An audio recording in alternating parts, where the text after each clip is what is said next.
And my first rough budget was about 815,000 naira. Can you clap for Jesus?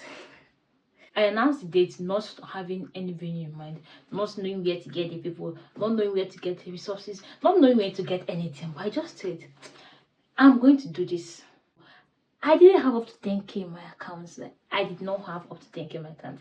And I'm having a budget of about 815,000 naira. Nothing is too big for my mind. Nothing dies in my hands. I was just stretching my faith. I was stretching my capacity. I was trusting God for the best. Hello, everybody. No, don't say hello. I was able to host an event in the city of Aba. And while everyone has celebrated, while everyone has congratulated, while everyone has really been grateful and happy for the success, I think it's very important I document the entire process. Pulling an event in the city of Aba was more difficult than I imagined. Maybe because there was no external guideline or support. Now that I'm putting this out, I believe it's going to be your guide. If you're thinking about hosting an event, whether in any city, online, on site, this video is going to serve as a guide. It's going to serve as a template. It's going to serve as everything you're looking for. So stay with me while I give you the entire story, the full gist. I'll start with sharing how I actually conceived the idea or the vision to host an event. I've always wanted to host an event. I've always seen myself host an event, but I didn't know when. I didn't know how. I didn't know where. The initial plan was to do it as an undergraduate, that is in school. The way you do an event as a student is easier because you have a lot of resources around. You have hall, you have the people resource, you have the support, you have everything within your reach. So I thought about it, but there was no conceived plan, there was no written project, there was nothing. So it didn't happen, but it has always been on my mind. Then fast forward to 2026, I entered the year without any plan to host any event. I entered the year, let's just trust God, let's just pray and know what God wants us to do. We had these 40 days prayers in church. I said, okay, this is January, let me pray. I didn't enter with any known plan or project of things I was going to do this year. All I had in mind was just my brand and maybe my YouTube channel, but hosting an event was not part of the things I intended to do in 2026. But in the course of the prayers, in the course of everything, I think on the 31st of January, I conceived an idea to host an event, and that was the first time I'm thinking of something like that. And that season I was beginning to learn that when you defer an idea, when you defer a project, when you defer it gets to a point where you lose interest in it. So I didn't want to get to that point where I become uninterested or procrastinate to December.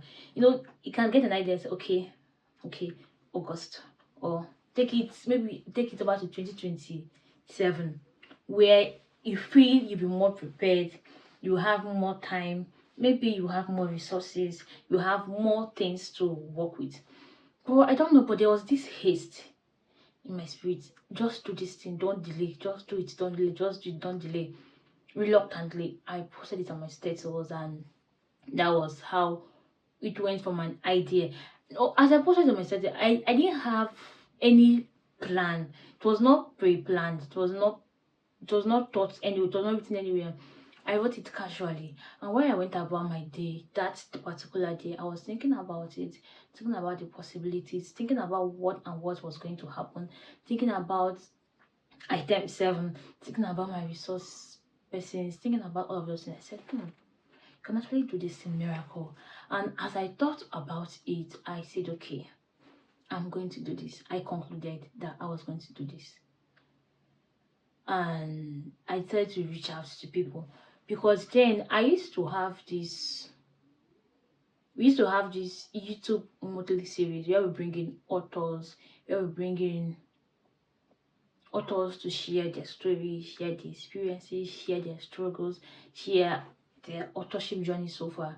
And I said, okay, let's have a physical podcast session. But guess what? I realized that I ended up hosting an event for general creatives, not necessarily for authors, and I didn't even get to speak. That story for another day. So don't worry. Sometime in the future, I will still host authors physically, where we call it authors podcast, where we have them on board. They will talk, they will share their stories and all. But for the purpose of that event, I had to spread my wings because I didn't have any community of creatives first. I didn't have also a community of writers. I didn't know where they are. I didn't know where to find them. And I didn't want to rely on my social media audience because those ones are online. I needed physical people. So I told myself, if this was going to work, I'm going to have to involve other creatives in different industries. And that's how the creative economy came about.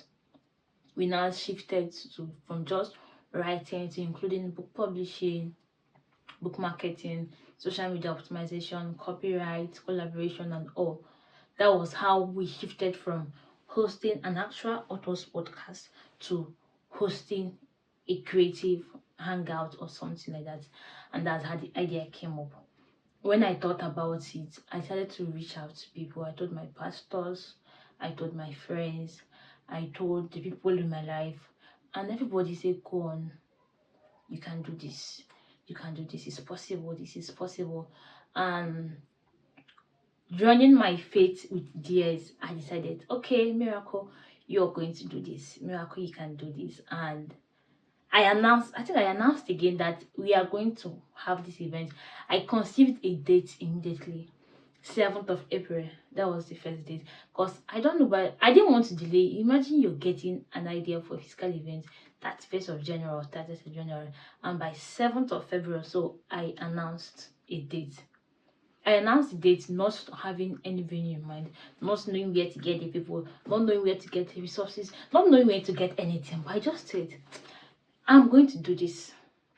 I just resolved in my heart that I'm going to do this. And that was the first step I took. Is likened to me taking a bold step of faith because I didn't know where anything was going to come from. But the good thing is that the first 5 people I told about my event or my visions, none discouraged me. Everyone encouraged me to push. Everyone encouraged me to push. Everyone encouraged me to push. I drew strength from their words and then I went on. I don't know if it's necessary to give advice, but I would advise you at this point, whatever it is you want to do, don't just be quick to tell it to any or anybody. Especially when you know that this person now is not seeing what you're saying, he or she is going to discourage you. Don't lose your ideas like that. Look for people who know how to see beyond the present. I think that's one thing you should take on from that. After that, the next thing I did was to make a rough budget for my events, and that was an advice a friend gave to me. He said, just make a budget. Because when I'm telling people about the event, they will ask me, okay, how much is this going to cost you? I'll be like, I don't know. I don't know.